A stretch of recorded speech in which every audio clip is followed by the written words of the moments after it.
નમસ્કાર વિદ્યાર્થી મિત્રો, ટી કાપડિયા ન્યૂ હાઈસ્કૂલના ઓનલાઈન ટીચિંગમાં હું રાજશ્રી નરુકા આપનું હાર્દિક સ્વાગત કરું છું. ધોરણ 11 વિષય અર્થશાસ્ત્ર, chapter number 2 fundamental concept and terminologies એટલે મૂળભૂત ખ્યાલો અને સંકલ્પનાઓ. મિત્રો, આપણે છેલ્લા કેટલાય સમયથી વિડીયો દ્વારા આ ચેપ્ટર અંગે સ્ટડી કરી રહ્યા છીએ. હવે આજે આપણે પ્રશ્ન નંબર 8 ઉત્પાદનનો અર્થ આપી ઉત્પાદનના સાધનોની ચર્ચા કરો. આ પ્રશ્નનો જવાબ સમજવાનો પ્રયત્ન કરીએ. સૌપ્રથમ ઉત્પાદન એટલે શું? આપણે મોટાભાગે તમે આ ઉત્પાદન શબ્દ સાંભળ્યો જ હશે કે કોઈ કાચા માલ સામાન ઉપર પ્રક્રિયા કરી અને તેને આપણે ઉપયોગી બનાવીએ છીએ, વપરાશ યોગ્ય બનાવીએ છીએ, તો એને જ આપણે ઉત્પાદન કહીએ છીએ. પરંતુ અર્થશાસ્ત્રની ભાષામાં તેનો અર્થ કંઈક અલગ છે. સૌપ્રથમ આપણે ઉત્પાદનનો અર્થ જોઈએ તો માનવીની જરૂરિયાત સંતોષી શકાય અને તે રીતે વસ્તુ કે સેવાઓને ઉપયોગી સ્વરૂપ આપવામાં આવે તો તેને ઉત્પાદન કહે છે. ફરી એકવાર, માનવીની જરૂરિયાત સંતોષી શકાય તે રીતે વસ્તુ કે સેવાઓને ઉપયોગી સ્વરૂપ આપવામાં આવે તો તેને ઉત્પાદન કહે છે. હવે રૂ એ માનવી માટે એટલું ઉપયોગી નથી, પણ રૂમાંથી જો સૂતર અને એમાંથી કાપડ બનાવવામાં આવે તો એ માનવીની જરૂરિયાત સંતોષે છે. લાકડું માનવી માટે ઉપયોગી નથી એટલું બધું, સિવાય કે બળતણ તરીકે. પણ જો એ લાકડામાંથી કંઈક પ્રક્રિયા કરીને ફર્નિચર બનાવવામાં આવે તો તે માનવીની જરૂરિયાતને સંતોષે છે. એટલે માનવીની જરૂરિયાત સંતોષી શકાય તે રીતે વસ્તુ કે સેવાઓને ઉપયોગી સ્વરૂપ આપવામાં આવે તો તેને ઉત્પાદન કહે છે. આપણે બીજા શબ્દોમાં કહીએ તો વિનિમય એટલે ખરીદ વેચાણ. વિનિમયના હેતુથી કુદરતી પદાર્થોના તૃષ્ટિગુણમાં વધારો જન્માવતી પ્રક્રિયાને ઉત્પાદન કહે છે.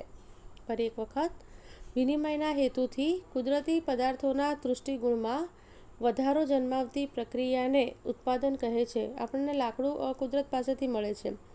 હવે એ લાકડા દ્વારા ઉપયોગી ચીજવસ્તુ બનાવીને એ કુદરતી પદાર્થમાંના તૃષ્ટિગુણમાં વધારો કરવામાં આવે. તૃષ્ટિગુણ એટલે સંતોષ.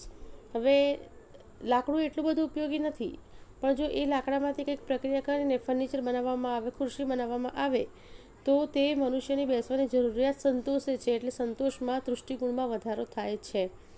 એટલે કે તૃષ્ટિગુણમાં વધારો જન્માવતી પ્રક્રિયાને જ ઉત્પાદન કહે છે.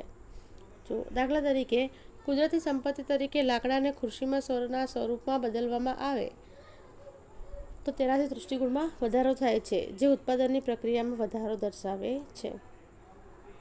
સમય, સ્થળ અને સ્વરૂપ બદલવાથી વસ્તુના તૃષ્ટિગુણમાં વધારો થાય છે, જેને ઉત્પાદનની પ્રક્રિયા કહે છે. સમય, સ્થળ અને સ્વરૂપ બદલવાથી વસ્તુના તૃષ્ટિગુણમાં વધારો થાય છે, જેને ઉત્પાદનની પ્રક્રિયા કહે છે. રૂમાંથી તૃષ્ટિગુણ ઓછો મળે, પરંતુ જો રૂમાંથી સૂતર અને સૂતરમાંથી કાપડ બનાવવામાં આવે તો તેમાંથી તૃષ્ટિગુણ વધારે મળે છે. મગફળીમાંથી તૃષ્ટિગુણ ઓછો મળે, પરંતુ જો એ મગફળીનું તેલ કાઢવામાં આવે અને એનું વેચાણ કરવામાં આવે એમાંથી તૃષ્ટિગુણ વધારે મળે છે.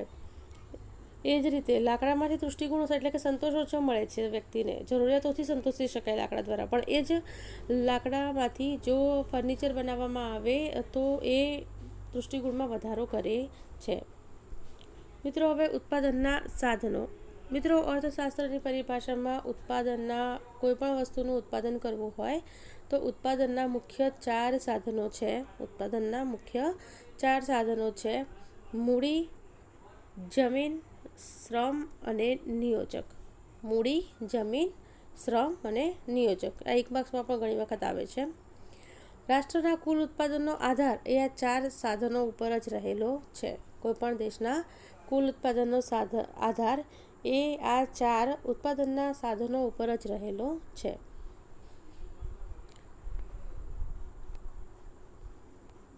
આ ઉપરાંત મિત્રો, માર્શલે તો ઉત્પાદનના મૂળ બે જ સાધનો કહ્યા છે.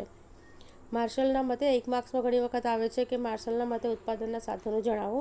તો માર્શલે તો ઉત્પાદનના મૂળ બે સાધનો કહ્યા છે. એક છે કુદરત અને બીજું છે માણસ.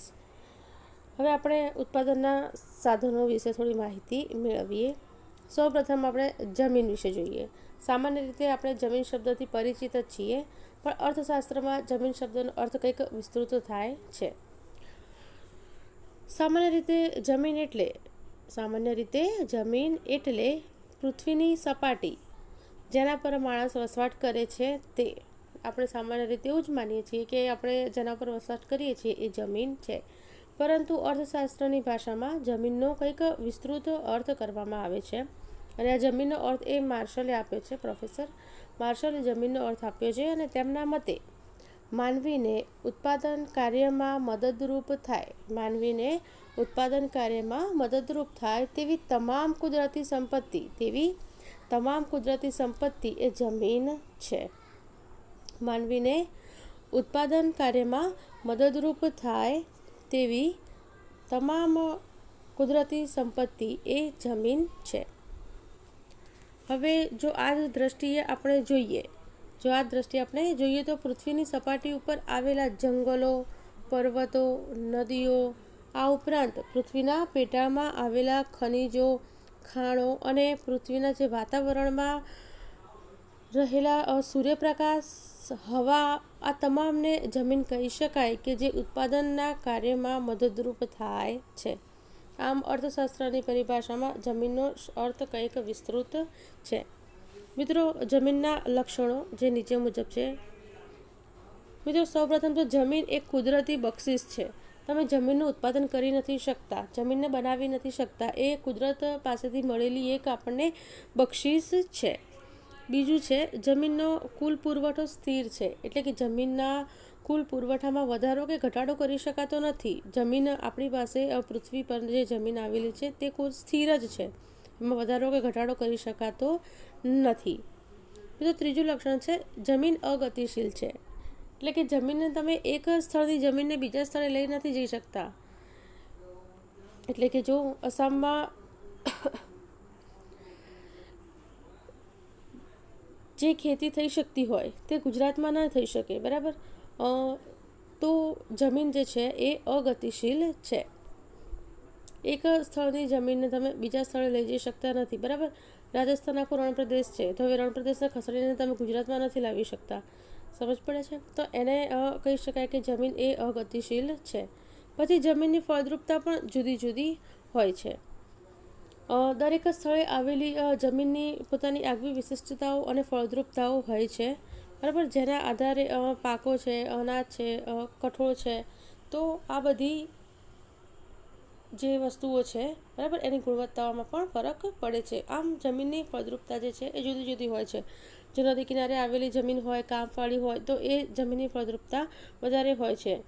રેતાળ જમીન છે, રણ પ્રદેશની જમીન છે, તો તેની ફળદ્રુપતા ઓછી હોય છે. તો આમ દરેક સ્થળે આવેલી જમીન જે એક સરખી હોતી નથી, એની ફળદ્રુપતા કેવી હોય છે? જુદી જુદી હોય છે. હવે જમીનને જે વળતર મળે છે તેને ભાડું કહે છે. જમીનને મળતા વળતરને ભાડું કહેવામાં આવે છે. આ 1 માર્ક્સમાં MCQમાં ઘણી વખત પૂછાય છે. તો મિત્રો, આ હતી જમીન. હવે છે શ્રમ, ઉત્પાદનનું બીજું સાધન શ્રમ. સૌપ્રથમ આપણે એનો અર્થ જોઈએ તો અન્ય વ્યક્તિની દેખરેખ હેઠળ આર્થિક વળતરની અપેક્ષાથી કરવામાં આવતી શારીરિક કે માનસિક કામગીરીને શ્રમ કહે છે. ફરી એક વખત, અન્ય વ્યક્તિની દેખરેખ હેઠળ આર્થિક વળતરની અપેક્ષાથી કરવામાં આવતી શારીરિક કે માનસિક કામગીરીને શ્રમ કહેવામાં આવે છે. આ દ્રષ્ટિએ જોઈએ તો કારખાનામાં કાર્ય કરતો જે મજૂર છે, કારીગર છે, એ પણ શ્રમિક જ છે, અને કારખાનામાં કાર્ય કરતો મેનેજર એ પણ એ શ્રમિક જ છે. મિત્રો, આપણે શ્રમના લક્ષણો જોઈએ. સૌપ્રથમ શ્રમ અને શ્રમિક એ અવિભાજ્ય છે, અભિન્ન છે. શ્રમિકથી શ્રમને તમે અલગ કરી શકો નહીં, એટલે એ અવિભાજ્ય છે. બીજું લક્ષણ છે કે શ્રમ નાશવંત છે. શ્રમને તમે એકઠો કરી શકો નહીં, શ્રમ એ નાશવંત છે. એક સરસ ઉદાહરણ આપું. કોઈ એક ગેરેજ છે, એ ગેરેજમાં રોજ 10 ગાડીઓ રિપેરિંગ માટે આવે છે. એક ગેરેજમાં રોજ 10 ગાડીઓ રિપેરિંગ માટે આવે છે અને ત્યાંનો જે મિકેનિક છે બરાબર, એની ક્ષમતા એક દિવસમાં 10 ગાડીઓને રિપેર કરવાની છે. રોજ 10 ગાડી આવે છે અને રોજ 10 ગાડીને રિપેર કરે છે. હવે બને છે એવું કે એક દિવસ એ ગેરાજની અંદર 8 ગાડી રિપેરિંગ માટે આવે છે.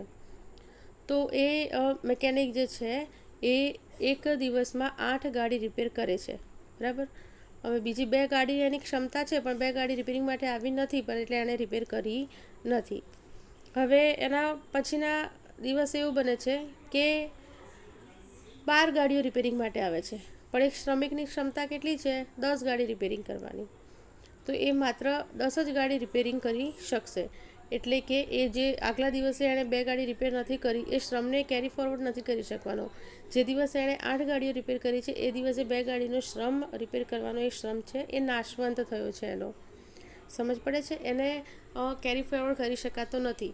અથવા તો જે દિવસે 10ની જગ્યાએ 12 કે 15 ગાડીઓ રિપેરિંગ માટે આવી છે તો એ દિવસે એ પોતાની કાર્યક્ષમતા એટલી હદ સુધી વધારી શકતો નથી. એનો શ્રમ શું છે? એ નાશવંત છે, એને તમે આગળ લઈ જઈ શકતા નથી.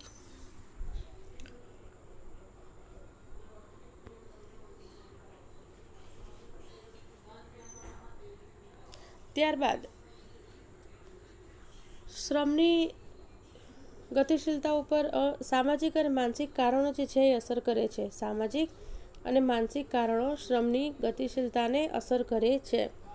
શ્રમિક જે છે એ પોતાના શારીરિક અને માનસિક કારણોથી, ફેમિલી કારણોને કારણે, પોતાના સામાજિક કારણોને કારણે એવું બની શકે કે એક સ્થળ છોડીને બીજા સ્થળે જવા ન પણ માંગતો હોય, ભલે ત્યાં એને વળતર વધારે મળતું હોય.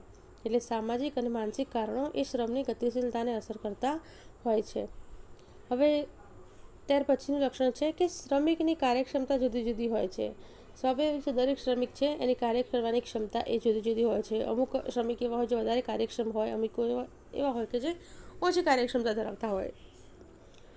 હવે શ્રમનો પુરવઠાનો આધાર એ વસ્તી ઉપર રહેલો છે. શ્રમના પુરવઠાનો આધાર એ વસ્તી ઉપર રહેલો છે. એટલે કે જો દેશમાં યુવા વસ્તી વધારે હશે તેવું કહી શકાય કે શ્રમનો પુરવઠો વધારે છે. અને શ્રમની ચૂકવાતા વળતરને વેતન કહે છે. શ્રમને ચૂકવાતા વળતરને વેતન કહેવામાં આવે છે. મિત્રો, આ હતું શ્રમ. આ એક માર્ક્સમાં ઘણી વખત પૂછાય છે કે શ્રમને ચૂકવાતા વળતરને શું કહે છે. હવે મિત્રો, ત્રીજું ઉત્પાદનનું સાધન છે મૂડી. સૌપ્રથમ મૂડી એટલે ઉત્પાદનનું માનવ સર્જિત સાધન. આ કુદરતી સાધન નથી. એટલે આ મૂડી ઉત્પાદનનું એ માનવ સર્જિત સાધન છે. હવે મૂડી એટલે શું? સામાન્ય રીતે આપણે નાણાંને જ મૂડી તરીકે ગણતા આવ્યા છીએ, પણ અર્થશાસ્ત્રની પરિભાષામાં એવું નથી. મૂડી એટલે એવી કોઈ પણ માનવ સર્જિત વસ્તુ કે જેનો ઉપયોગ ઉત્પાદન કાર્ય માટે કરવામાં આવતો હોય. મૂડી એટલે એવી કોઈ પણ માનવ સર્જિત વસ્તુ કે જેનો ઉપયોગ ઉત્પાદન કાર્ય માટે કરવામાં આવતો હોય, બરાબર. દાખલા તરીકે કારખાનાનું મકાન એ મૂડી કહેવાય. કારખાનાનું મકાન છે, યંત્રો છે, ફર્નિચર છે, તો આ બધું જે છે એને મૂડી કહી શકાય કે જે ઉત્પાદનના કાર્યમાં મદદરૂપ થતી હોય છે.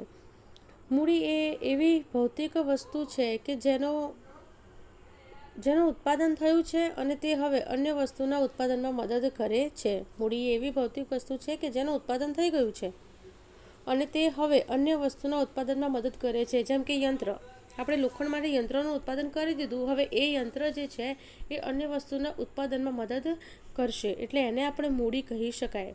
જો સરસ ઉદાહરણ આપેલું છે. દાખલા તરીકે ટ્રેક્ટરનું ઉત્પાદન થયું અને હવે તે ખેતીના ઉત્પાદનમાં મદદ કરે છે, એટલે ટ્રેક્ટરને આપણે મૂડી કહી શકીએ છીએ. હવે એક કારખાનાનું મકાન આપણે બનાવ્યું તો કારખાનાના મકાનને આપણે મૂડી કહીએ છીએ, બરાબર. પણ જો આપણે રહેવા માટે મકાન બનાવ્યું હોય તો એમાં આપણે ઉત્પાદનની પ્રક્રિયા કરવાના નથી, તો એને સંપત્તિ કહેવાય, એને મૂડી ના કહેવાય, બરાબર. એટલે કારખાનાનું મકાન કે જેમાં ઉત્પાદન કરવાનું છે એને આપણે મૂડી કહીશું, પરંતુ જે આપણે રહેવા માટે મકાન બનાવ્યું છે એને મૂડી કહી શકાય નહીં. આમ મૂડી અને સંપત્તિ વચ્ચે પણ ઘણો તફાવત છે. એટલે કે જે સંપત્તિ ઉત્પાદન કાર્યમાં વપરાય તે જ મૂડી ગણાય. એટલે મેં તમને ઉદાહરણ આપ્યું એમ, કારખાનાનું મકાન જે ઉત્પાદન કાર્યમાં વપરાય છે તો એને મૂડી ગણાય. તેથી બધી સંપત્તિ એ મૂડી નથી, પરંતુ બધી મૂડી એ સંપત્તિ છે. બધી જે આપણી પાસે સંપત્તિ છે, કારખાનાનું મકાન હોય, પોતાનું મકાન હોય, બરાબર, 2 વ્હીલર હોય અથવા બીજી બધી સંપત્તિ હોય, તો એ બધી મૂડી નથી, પરંતુ જે સંપત્તિને આપણે ઉત્પાદન કાર્યમાં રોકીએ છીએ એ જ સંપત્તિ છે, એને મૂડી કહી શકાય. હવે મિત્રો, મૂડીના લક્ષણો આપણે જોઈએ. સૌપ્રથમ તે માનવ સર્જિત સાધન છે. બીજું છે તે સૌથી ગતિશીલ સાધન છે. મૂડીને ગતિશીલતાનું બંધન નડતું જ નથી, એ ટોટલી ગતિશીલ સાધન છે. પછી એ અછત ધરાવતું સાધન છે, સર્વસુલભ નથી, અને મૂડીને ચૂકવાતા વળતરને વ્યાજ કહેવામાં આવે છે. 1 માર્ક્સમાં અવારનવાર પૂછાતું હોય છે, ઘણી વખત લક્ષણો 2 માર્ક્સમાં પૂછી જતા હોય છે. મિત્રો, ચોથું લક્ષણ છે નિયોજક. ચોથું ઉત્પાદનનું સાધન જે છે એ નિયોજક છે. મિત્રો, હવે નિયોજક એટલે મૂડી, જમીન અને શ્રમ જેવા ઉત્પાદનના સાધનોનું સંયોજન કરનાર વ્યક્તિ છે એને નિયોજક કહે છે. ફરી એક વખત, નિયોજક એટલે મૂડી, જમીન અને શ્રમ જેવા ઉત્પાદનના સાધનોનું સંયોજન કરનાર વ્યક્તિને નિયોજક કહે છે. જેમ કે રતન ટાટા, કે એક નિયોજક કહેવાય.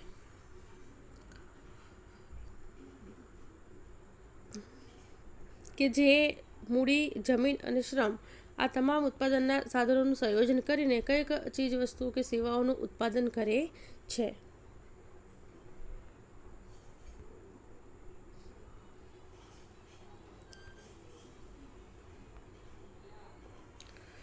હવે જો કે વ્યવસ્થાપક અને નિયોજક વચ્ચે ઘણો તફાવત છે. વ્યવસ્થાપકને વેતન પ્રાપ્ત થાય એ કર્મચારી છે, જ્યારે નિયોજક જે છે ઉત્પાદનના ત્રણેય સાધનોનું સંયોજન કરીને તેમને નિશ્ચિત વળતર ચૂકવે છે. નિયોજક એ ઉત્પાદનના ત્રણેય સાધનો, જમીન, મૂડી અને શ્રમનું સંયોજન કરે છે અને તેમને નિશ્ચિત વળતર ચૂકવે છે. એટલે કે જમીનને ભાડું ચૂકવે છે, મૂડીને વ્યાજ ચૂકવે છે અને શ્રમિકને વેતન ચૂકવે છે. અને નિયોજકનું પોતાનું વળતર નિશ્ચિત હોતું નથી, એ સૌથી વધારે જોખમ ઉઠાવે છે. હવે મિત્રો, એના લક્ષણો જોઈએ. સૌપ્રથમ ધંધાના જોખમો ઉઠાવતા હોય છે નિયોજકો. બીજું છે નિયોજન શક્તિ એક ગુણ છે, અને નિયોજકને જે વળતર મળે એને નફો કહેવામાં આવે છે.